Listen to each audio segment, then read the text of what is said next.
Wild Girls came out last October of 2012. So by now I've had a bit of time to process the experience. And I can tell you that the most gratifying and moving moment of the whole process is happening right now as I'm standing here in front of you. To be able to speak to you on this campus that means so much to me, and to know that I'm privileged to be a part of your experience at Hollins means more to me than I can say. So I had a little anxiety about speaking with you tonight, and I sat down a couple of weeks ago and asked myself, what would the first year students at Hollins most want to hear about? What would be most interesting and most valuable for them as they start this chapter of their lives? And I came up with a couple different things. First, because I know that some of you may have come to Hollins for the writing program and may be interested in writing and publishing yourself, I wanted to talk to you about my education as a writer. Second, because I know that all the first year students are adjusting to an environment that's entirely new, I wanted to talk to you about the person I was when I came here to Hollins and how this place helped me to grow. And finally, I wanted to share with you a few things that I wish someone had said to me when I graduated, that I hope may be useful to some of you who are closer to that point in your careers. For me, unlike for some writers, writing fiction wasn't really my first choice of a career. I remember saying when I was 3 or 4 that I wanted to be a doctor when I grew up. And the main reason, as far as I can recall, is that I really liked the word stethoscope. Which, in retrospect, should have been a sign that I was more inclined to the language side of things. The first time I told anybody that I wanted to be a writer was when, at age 7, I placed second in the National American Girl Story Contest. Do you guys know American Girl dolls? I wrote a story about my American girl, Samantha, who is described on the current website as a Victorian beauty who makes a difference. I have no idea what my almost winning story was about, but I do know that when I told my mother that I wanted to grow up to write books, she seemed to accept it as a worthwhile and a reasonable ambition. In fact, over the 25 years that would elapse between that first success and the publication of my first book, she never suggested that being a fiction writer was impractical or out of my reach. Since I'm what therapists like to call a people pleaser, I don't know what I would have done if anyone had ever indicated to me that my becoming a novelist was unlikely. In fact, given the odds, darn near impossible. If I'd been discouraged at that point, I probably would have gone with my first instincts and pursued a field based on the sound of the word, becoming an actuary or a sommelier or maybe a phlebotomist.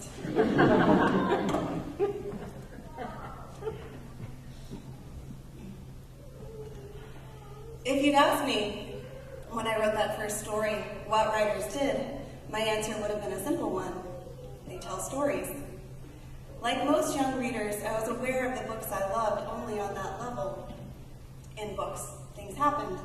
In the best one, both the things that happened and the people they happened to were interesting and compelling. I could have told you that much, but several years would go by before I'd understand that writers were doing something besides arranging a plot. They were manipulating language in order to create a certain experience. When I was 11, my next-door neighbor sneaked me her parents' copy of Salem's Lot by Stephen King. I haven't read it since, but I remembered one scene, all these years later, well enough that I was able to find it through a Google search. In this particular moment in the book, a man stands in the shadow of a doorway looking in at a woman on a bed. She's wearing blue underwear and nothing else, and she smiles at him, inviting him in. As he approaches her, a cicada buzzes in the woods outside the window. The scene stops there, and I will too, but of course the reader can kind of guess where things are going. Every writer I know has had the experience of reading a forbidden book like this in what the novelist Emily Danforth calls secret gulfs. And perhaps the privacy of that reading experience made the scene feel even more illicit. Almost certainly, I realized that the actions of these characters involved something I wasn't supposed to know about, my curiosity and confusion about the subject matter adding to the effect. I must have recognized that this fictional moment offered a glimpse into the adult world, but the specifics of my motivation for picking up the book are lost to me. What I know for sure is that years and decades later, when I couldn't tell you the plot of Salem's Lot or the name of a single character, I remembered the cicada, the blue underwear, the hushed tension of the figure in the doorway. It was at that moment that I became conscious of a writer in the act of writing. I've never read this scene with my creative writing students, but if I did, I would surely point out the way that King appeals to the reader's senses, adding together the color, blue, the texture, nylon, and the sound, that whining cicada, to produce a sense of real experience. I would call attention to the man's anxiety and the woman's uninhibited display and ask what these attitudes reveal about each of the characters. I would break this scene down into its component parts, demonstrating a reading process that reveals the story as a series of decisions made on the part of a writer. For readers attuned to these decisions, I would tell them, this narrative of composition can compete with the narrative events in interest and excitement. King had created a tangible experience on the page, and as a young reader, I had become aware of myself reacting to that creation, enjoying its vividness, while at the same time noting its constructedness. At the beginning of the semester, now as a teacher, I often do an exercise with my fiction students where I ask them to picture the route that they took to get to class today, either walking or driving. Then I ask whether anyone can tell me 5 things they noticed during that walk or drive. And you can try it now yourselves if you want to, if you think about getting here tonight. It's really hard. I have a hard time doing it. And usually only a couple of them can tell me those 5 things that they noticed. Then I tell them that part of the business of the fiction writer is to be awake to those impressions, those observations, that it is the material that our lives and our stories are made of. Before Stephen King could write the passage I talked about a moment ago, he had to observe the slant of light on a summer afternoon, the pitch of a cicada, the tactility of fabric. He had to slough off the routine that keeps us from seeing these things. I was lucky to learn this lesson at a pretty early age where, after a few years of lobbying, I convinced my mother to send me to an arts boarding school for my last 2 years of high school. There I had a poetry teacher who, whenever the room got quiet, liked to sneak up behind someone, smack his hand down on their desk, and yell, "Pay attention." I figured out pretty quickly, getting to know this teacher, that he wasn't actually saying, "Pay attention to me." He was trying to tell us that if we wanted to be writers, we had to pay attention to everything. Years later, I learned that this is what in Buddhism is known as mindfulness, the practice of calm awareness of the world and of oneself. I'm not a practicing Buddhist, and I never ever smack my students' desks, but as a teacher of writing, I feel that this is one of the most important principles I can share with my students. The ability to shut down the clatter of memories, wishes, and opinions that usually fill our brains and actually tune into what's going on around us is, I think, one of the greatest abilities a writer can have. It's a practice I attempt and fail at every single day. That time away from school was the first step in my formal education as a writer, and for me, as for Kate Reardon and Wild Girls, it was a time of both life-changing moments and some really uncomfortable lessons. Leaving home for the first time at 16, I learned for the first time that people would connect me to the place I came from, whether I liked it or not. If I hadn't known that If I hadn't known that growing up in Southwest Virginia carried certain implications, I was made to know it when a girl in my dorm started singing Coal Miner's Daughter every time I came in the room. When that didn't get a reaction, she quoted the movie Deliverance.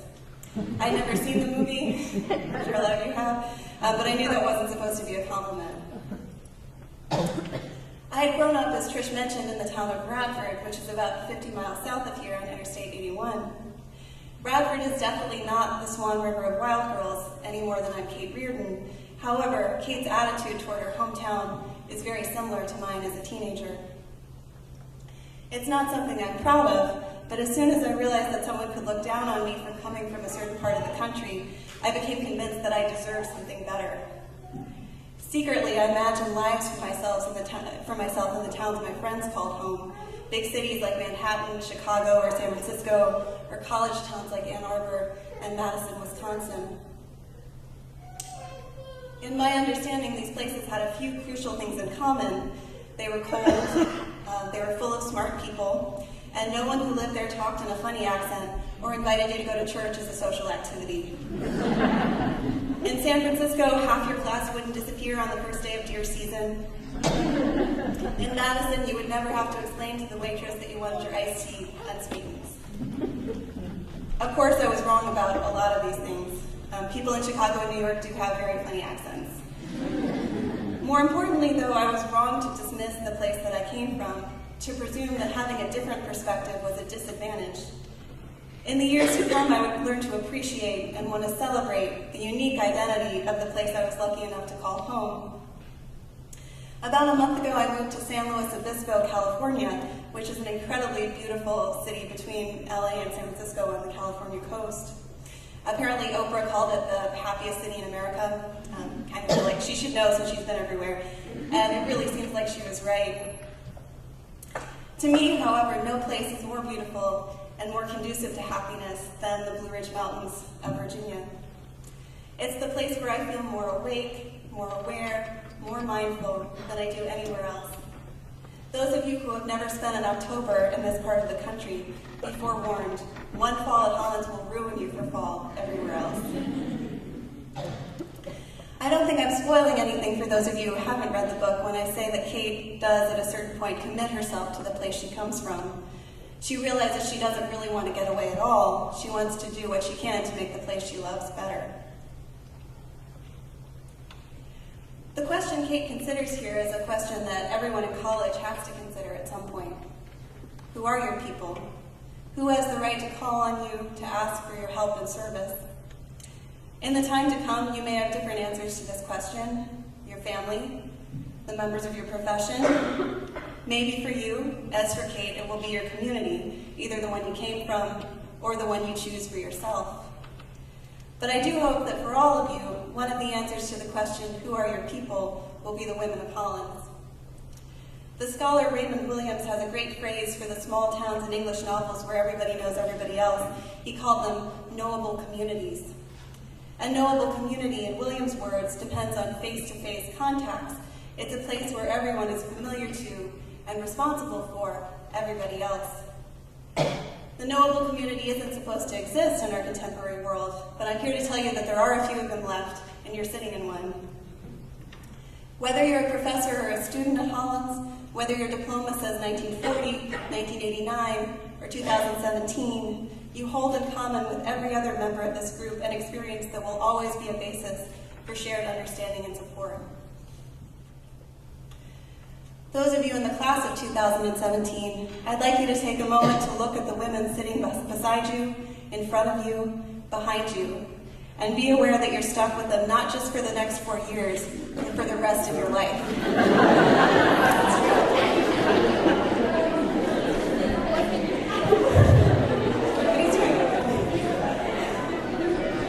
Just a few weeks into your first year, it may be hard to believe, but it's likely that in this theater tonight are the closest friends you'll ever make, ones that will support you through first jobs and graduate school, weddings and breakups. More than that, you'll find in your class and in the network of alumni a community that will cheer your accomplishments with genuine delight. When you get into law school, land an internship at a prestigious art gallery, win an award for poetry, or have your first child, Hollins women will be your biggest cheerleaders. I'm getting a little choked up, sorry. In my own case, this meant that when Wild Girls was published, I started getting emails and calls and messages on Facebook, not only from my close friends, but from other members of my class, even from some people I didn't know. It meant that a book blogger I had never met who found me in the alumni magazine looked me up on Twitter and published a really smart and thoughtful review of the book. People from other parts of my life said nice things too, but there was absolutely nothing anywhere close to the outpouring of support from Hollins. And I'm happy to report that it's not just me. If you didn't mind sitting here all night, I could tell you about a few alumni I'd like to celebrate. The one who made partner in her law firm at 30, the one who started a women's adventure travel company, the one who built a wildly successful jewelry business whose work I'm happy to be wearing tonight. But of course, I don't have to tell you what an important part of your life your Hollins friends and classmates are going to be, because you're going to get to experience that for yourself. Since I have been, and not all that long ago, where you sit tonight, I wanted to end this talk by offering a few words that might be useful to you as you move forward in your Hollins career. Then it occurs to me that nobody really likes to be given advice, that the giver inevitably comes off as bossy or just clueless, so I thought I'd frame things a little differently. So what I'm going to share with you now is a letter written to myself at 21 when I was just a little older than you are now.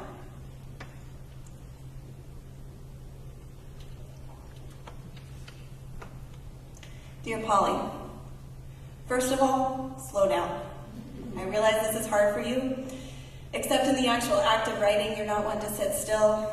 You're training for a marathon even though you don't actually like to run. Your idea of fun, or at least normalcy, is to stay up all night because you can't put the book down, fall in love every other week. You have goals, of course, I understand that. You want to work for a famous big city magazine, publish a story in the New Yorker by 25, be married at 27 and have 2 kids by 30. You won't meet any of these goals. It doesn't matter. Trust me, the life you're headed for is actually better than the one you imagine for yourself. Now that that's established, take a deep breath. Think about where you are right now. You're at one of the best liberal arts colleges in the country, with one of the best writing programs in the country, in one of the most beautiful places in the country. Not only that, but you get to wear your pajamas to exams. You get a day off every fall to dress like your closet exploded, climb a mountain, and eat fried chicken and chocolate cake. All your closest friends live within a 5-minute walk. Your professors care deeply not just about your progress in their class, but about the future you'll make for yourself after you leave here.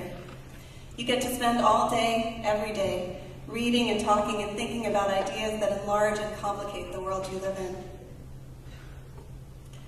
And whether you know it or not, it's not always going to be like this. Your days will get shorter, your list of responsibilities longer. You'll start saying, "Thank you," when people ask for your ID at the grocery store. In the years to come, living far from a friend will mean the distance between the East Coast and West Coast, not the difference between East Storm and West Storm. So ease up a little. You don't have to get into graduate school, or meet the love of your life, or hop a plane to Europe right this second. Instead of power walking the loop to burn off those Tinker Day Krispy Kremes, take it at half speed. Spend an extra hour reading under a magnolia tree in Beale Gardens. Take a Saturday to hang out on a beach blanket at Carvin's Cove. Make the most of every weekend road trip, every long after-dinner conversation on the steps of Maine. Pay attention, because you just might be living through some of the best days of your life. Thank you.